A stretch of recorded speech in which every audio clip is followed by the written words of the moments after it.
नमस्कार प्रिय विद्यार्थियों।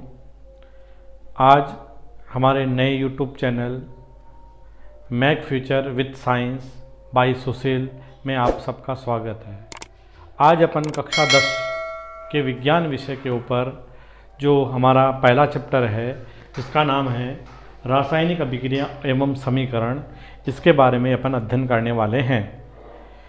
इस चैप्टर के अंदर सबसे पहले जो बिंदु आता है वो आता है भौतिक परिवर्तन एवं रासायनिक परिवर्तन। भौतिक परिवर्तन और रासायनिक परिवर्तन। इस भौतिक परिवर्तन और रासायनिक परिवर्तन के बारे में आप छोटी कक्षाओं में, कक्षा 8 है, कक्षा 9 है, इनके अंदर भी आप लोग है इसके बारे में अध्ययन कर चुके हो कि भौतिक परिवर्तन और रासायनिक परिवर्तन क्या होता है। भौतिक परिवर्तन कि ऐसा परिवर्तन जिसमें पदार्थ की भौतिक अवस्था जैसे आकार हो सकता है, रंग है, अवस्था हो सकती है, बनावट है, गंध है आदि में परिवर्तन होता है, उसे भौतिक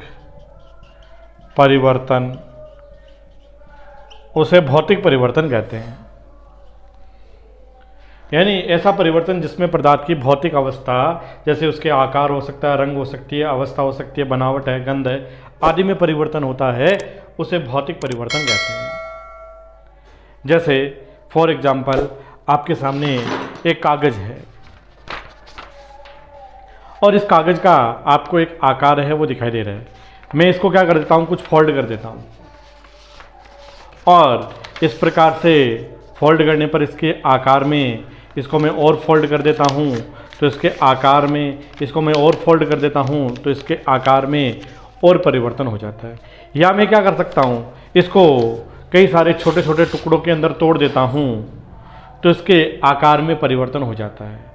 और ये जो आकार में परिवर्तन होने पर यह कागज़ जिस केमिकल के द्वारा मिलकर के बना हुआ है उसके केमिकल में किसी भी प्रकार का कोई परिवर्तन नहीं हो रहा है, बल्कि केवल उसके आकार में परिवर्तन हो रहा है। तो इस प्रकार का जो परिवर्तन होता है उस परिवर्तन को अपन क्या कहते हैं, भौतिक परिवर्तन कहते हैं। तो इस प्रकार का जो परिवर्तन है वो क्या कहलाएगा, भौतिक परिवर्तन कहलाएगा। दूसरा जो परिवर्तन है यानी जिसके अंदर ऐसा रासायनिक परिवर्तन क्या होता है कि ऐसा परिवर्तन जिसमें पदार्थ की भौतिक अवस्था के साथ साथ उसके रासायनिक गुण एवं संगठन में परिवर्तन होता है, उसे रासायनिक परिवर्तन कहते हैं। यानी उसके अंदर भौतिक अवस्था के साथ, भौतिक अवस्था का मतलब उसके आकार, रंग, अवस्था आदि में तो परिवर्तन, गंध आदि में तो परिवर्तन होगा, लेकिन साथ ही साथ उसके रासायनिक संगठन या गुण के अंदर परिवर्तन हो जाता है। जैसे आपके सामने एक कोई नई कील है और ये नई कील है, इसके एक आपको इसका एक विशिष्ट प्रकार का रंग या इसके अंदर एक विशिष्ट प्रकार की चमक है वो अपन को दिखाई दे रही है। लेकिन इसी कील को मैं कई दिनों तक अगर नमी के अंदर है, पानी के संपर्क में है, हवा के संपर्क में है, यानी ऑक्सीजन है, वायु गैस है, उसके संपर्क में इसको मैं रख देता हूँ तो मैं देखता हूँ कि कुछ दिनों के पश्चात इसके रंग रूप आकार आदि में परिवर्तन होने लगता है और ये कील है वो इस प्रकार की हो जाएगी और उसके ऊपर एक नए प्रकार का रंग है वो चढ़ जाता है। और अगर मैं इसको वापस उसी अवस्था में परिवर्तन करना चाहता हूँ तो ये उस प्रकार की अवस्था में परिवर्तित नहीं हो पाएगी। तो इस प्रकार का जो परिवर्तन होगा वो परिवर्तन क्या कहलाएगा? भौतिक परिवर्तन न होकर के क्या कहलाएगा? रासायनिक परिवर्तन कहलाएगा। दूसरा एग्जाम्पल है, जैसे मैंने आपको एक कागज़ का एग्जाम्पल बताया था और ये कागज़ है, इसको अगर मैं फोल्ड करता था या इसके आकार में मैं परिवर्तन कर रहा था तो मेरे को परिवर्तन कैसा नज़र आ रहा था? भौतिक परिवर्तन नज़र आ रहा था। अगर मैं क्या कर देता हूँ, इसी कागज़ को अगर क्या कर देता हूँ, इसको जला देता हूँ, इसी कागज़ को अगर मैं क्या कर देता हूँ, जला देता हूँ, तो जलाने पर क्या बन जाएगी? धीरे धीरे अगर ये कागज़ जलेगा तो जलने के साथ साथ इसमें से क्या निकल रही है? एक गैस बाहर निकल रही है और साथ ही साथ इसके द्वारा हमें प्रकाश है वो प्राप्त होता है। प्रकाश के साथ साथ ये है वो हमें ऊष्मा और इसके टेम्परेचर में परिवर्तन होता है और साथ ही साथ इस कागज़ की क्या बन रही है? एक प्रकार की राख है वो अपन को प्राप्त हो रही है, जिस राख के द्वारा अपन इस कागज़ को पुनः नहीं प्राप्त कर सकते अगर इसके क्या हो जाएंगे? रासायनिक गुणों में परिवर्तन हो जाता है। और इस प्रकार का रासायनिक गुणों में जो परिवर्तन है वही क्या कहलाएगा? हमें रासायनिक परिवर्तन कहलाता है। तो रासायनिक परिवर्तन और भौतिक परिवर्तन के बारे में मैंने आप लोगों को बताया है कि जो भौतिक परिवर्तन है वो ऐसा परिवर्तन है जिसमें पदार्थ की भौतिक रंग रूप बनावट गंध आदि के अंदर परिवर्तन होता है। उसके इसमें क्या होगा? इसके रासायनिक गुण में परिवर्तन नहीं होता है, नया पदार्थ नहीं बनता है। इसमें नया पदार्थ नहीं बनेगा, इसके रासायनिक गुणों में परिवर्तन नहीं होगा, क्योंकि ये जो कागज़ था, इस कागज़ के अंदर मैंने इसके आकार को फोल्ड किया या इसको विभिन्न प्रकार के टुकड़ों के अंदर तोड़ा तो इसके रासायनिक संगठन में किसी भी प्रकार का परिवर्तन नहीं हो रहा है, केवल इसका आकार परिवर्तित हो रहा था। लेकिन इसी कागज़ को जब मैंने जलाया तो जलाने पर ये कागज़ था, इसको जलाने पर इस प्रकार से इसकी क्या बन गई? हमारे पास में राख प्राप्त होगी और इस राख को मैं किसी भी प्रकार का कोई परिवर्तन करके वापस इस कागज़ के रूप में परिवर्तित नहीं कर सकता। इसका मतलब इसमें क्या बन रहा है? एक नया पदार्थ बन रहा है। इसके अंदर जो ऊष्मा निकल रही थी, इसके द्वारा जो गैस निकल थी कार्बन डाइऑक्साइड के रूप में, तो एक नया पदार्थ बन जाता है, उसके रासायनिक गुणों में, रासायनिक संगठन में परिवर्तन हो जाता है। तो इस प्रकार का जो परिवर्तन होता है वो क्या कहलाता है? रासायनिक परिवर्तन कहलाता है। रासायनिक परिवर्तन में क्या होगा? उसके रासायनिक संगठन में परिवर्तन होगा और नए पदार्थ का निर्माण होता है। इसमें क्या बनेगा? एक नया पदार्थ है वो बनेगा। इसके अंदर और भी एग्जाम्पल हो सकते हैं, जैसे आप लोगों ने देखा होगा कि हमारे द्वारा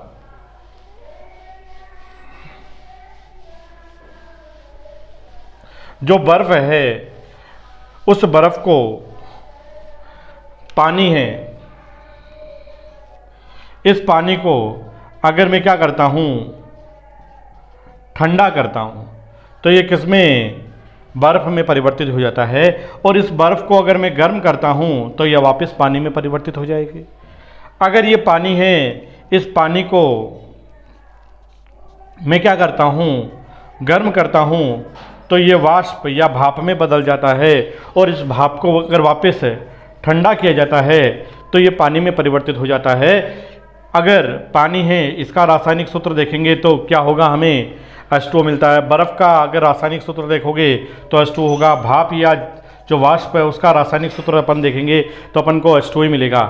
लेकिन इनकी अवस्था अलग है। पानी है वो लिक्विड फॉर्म में है, जो बर्फ़ है वो सॉलिड फॉर्म में है और जो वाष्प है वो गैसीय फॉर्म में उपस्थित है। इस प्रकार से इनके अंदर क्या हो रहा है? अवस्था में परिवर्तन हो रहा है, रासायनिक संगठन या गुण में किसी भी प्रकार का कोई परिवर्तन नहीं हो रहा है। तो ऐसा परिवर्तन क्या होता है? रासायनिक परिवर्तन हो जाता है। लेकिन एक लोहे की कील थी और उस लोहे की कील के अंदर हमने देखा था कि एक नई कील थी और एक पुरानी कील है। इसके अंदर मैंने इस नई कील को कई दिनों तक है वो वायु है, नमी है, उसके संपर्क में रखा। तो वायु और नमी के संपर्क में रखने पर देखते हैं कि इसके ऊपर एक नया रंग है, जैसे लाल रंग की पत्र की परत, जंग चढ़ जाता है। और ये जंग अगर मैं इसको हटाता हूँ तो वापस है वो जैसी न्यू कील हमारे पास में उपस्थित थी उस अवस्था में वो परिवर्तित तो नहीं होगा, अर्थात उसके अंदर उसके रासायनिक गुण हैं, रासायनिक संगठन हैं, उसमें परिवर्तन हो जाता है। तो इसका मतलब रासायनिक परिवर्तन में क्या होगा, जैसे लोहे पर जंग चढ़ना, लोहे पर जंग चढ़ेंगे तो लोहे का फॉर्मूला हमारे पास क्या होता है, Fe होता है। ये ऑक्सीजन और वायु की जो नमी है उसके साथ में क्रिया करेगा और क्रिया करके Fe2O3.3H2O बनाता है, जिसको कहते हैं जंग लगा लोहा। इस जंग लगे लोहे से मैं वापस जो नया लोहा था वैसे लोहे का निर्माण नहीं कर सकता। इसी प्रकार से हमने एक अभी कागज़ के बारे में देखा था। कागज़ यानी वो कार्बनिक पदार्थ से मिलकर बना है, जैसे कार्बन है उसको ऑक्सीजन की उपस्थिति में उसका दहन किया और क्या बन गई, CO2 बन गई। अब इस CO2 से वापस कार्बन है वो नहीं बनाया जा सकता और CO2 से कार्बन नहीं बन सकता। इसका मतलब ये क्या है, ये भी एक प्रकार का रासायनिक परिवर्तन होगा और ये भी एक क्या होगा, रासायनिक परिवर्तन होगा। तो जिसमें क्या होता है, उसके रंग रूप आकार और रासायनिक गुण आदि संगठन में भी परिवर्तन हो जाता है, तो वो क्या कहलाता है, रासायनिक परिवर्तन कहलाता है। और जिसके रासायनिक गुणों में परिवर्तन नहीं होता, जैसे पानी है वो बर्फ में बदल रहा है, पानी है वो वाष्प में बदल रहा है, उसका रासायनिक संगठन एक जैसा का जैसा बना रहता है, तो ऐसा परिवर्तन क्या कहलाएगा, भौतिक परिवर्तन कहलाता है। इसके अंदर भौतिक परिवर्तन है उसके बारे में एक विशेषता होती है कि भौतिक परिवर्तन कैसा होता है, उत्क्रमणीय प्रकृति का होता है। और जो रासायनिक परिवर्तन होता है वो कैसा होता है, अनुत्क्रमणीय प्रकृति का होता है। उत्क्रमणीय का मतलब जिसके अंदर अगर हम परिवर्तन के कारण को हटा लेते हैं तो पदार्थ अपनी पुनः पूर्व अवस्था में, जैसे मैंने पानी उसको ठंडा करते हैं तो बर्फ बनता है, अगर मैंने ठंडा करना बंद कर दिया तो वापस क्या बनना प्रारंभ हो जाएगा, पानी बनना प्रारंभ हो जाएगा। इसी प्रकार से उत्क्रमणीय परिवर्तन कैसा होता है, अगर मैं उसके परिवर्तन के कारण को हटा लेता हूं तो जो पदार्थ बना है वो वापस अपने प्रारंभिक पदार्थ में परिवर्तित तो नहीं होता है। जैसे कि भाई मैंने कार्बन है उसको जलाया, कार्बन डाइऑक्साइड बन गई, तो इस कार्बन डाइऑक्साइड को मैं अगर जलाना बंद कर देता हूं तो जो कार्बन डाइऑक्साइड बनी है वो वापस कार्बन के अंदर परिवर्तित नहीं होगी। तो ऐसा परिवर्तन क्या कहलाएगा, वो रासायनिक परिवर्तन कहलाएगा। और जो भौतिक परिवर्तन है, रासायनिक परिवर्तन है, इसी रासायनिक परिवर्तन पर आगे जो बिंदु आने वाला है वो क्या कहलाएगा, रासायनिक अभिक्रिया कहलाएगा। और इस रासायनिक अभिक्रिया के बारे में अपन इसके आगे आने वाला जो हमारा नया वीडियो होगा उसके अंदर अपन रासायनिक अभिक्रियाओं के बारे में बात करने वाले हैं। इसी के साथ धन्यवाद।